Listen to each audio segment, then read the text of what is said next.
Yeah, I got Drew Schiestel here. Drew, first of all, congratulations on your first goal here in Rungstad in Gentofte, and what an important goal, the game winner. Give us your thoughts about it. Yeah, it's nice. I've had so many chances. It just hasn't gone in, but you know, it's nice to be able to score when it counts. Ended up being the game-winning goal, so that was nice for sure. I've noticed here, at least in the game in Gentofte, that when you and Marcus are on the ice, a lot of times you take the chances and go ahead and join the rush. Marcus? Yeah, Nilsson.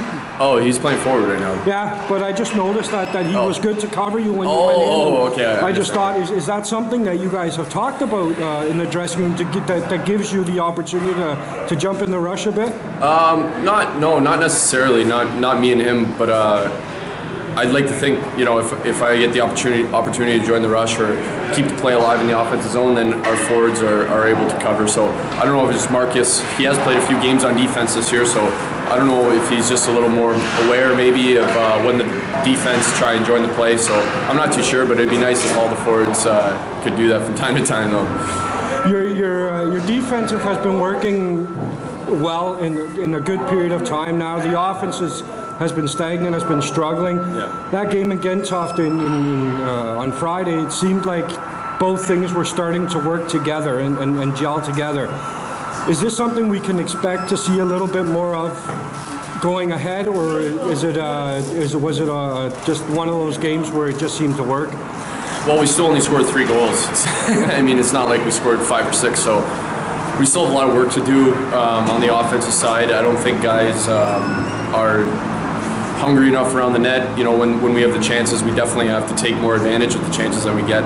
So, you know, if we score a few more timely goals, that it takes the pressure off our defense and our goalies too. So we still have a lot of work to do on offense. Hopefully it's just a matter of putting the right guys together to find some sort of chemistry, because obviously for the majority of this year so far it hasn't really worked out. So hopefully that can start trending in the right direction.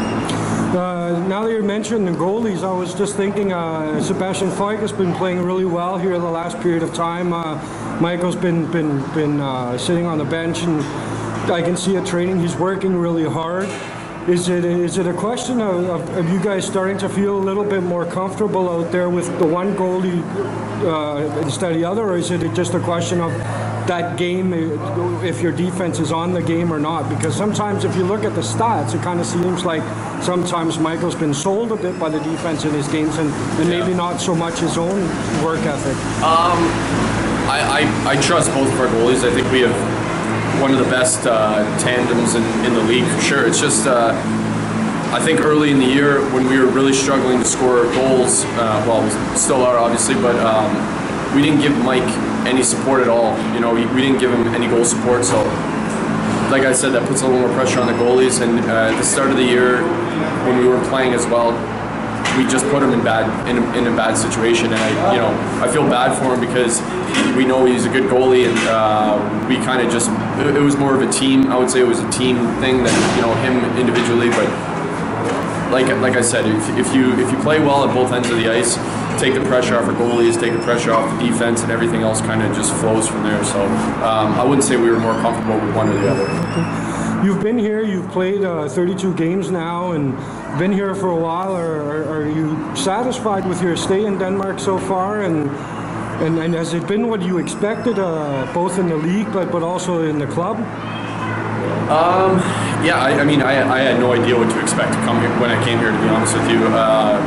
So I can't say it is what I expected or it isn't what I expected, because I really had no expectations when I came here. I just, you know, hope to come here and help the team improve from last year. And I think as of right now, we're in the exact same position we were last year. So hopefully we can move up another couple spots before the season ends. And you know, me personally, I think I played a lot of really good games after the first 10 or so. Like, I didn't get a chance at a training camp or anything, so I wish I got off to a little bit of a better start the first couple games. But for the most part, I think I played really well. But you know, hopefully we can just continue improving for the rest of the year, and like I said, move up a spot or two before the season ends. You got Herlev here on Tuesday? No, you're in Esbjerg Tuesday, and Herlev here. Yeah. What are your expectations for these games? I know Herlev is at the bottom, and everybody kind of expects when they play Halo where they can go out and get a victory. They just went to Aalborg and actually helped you guys and won in a shootout out there. How do you prepare for a team like Halo?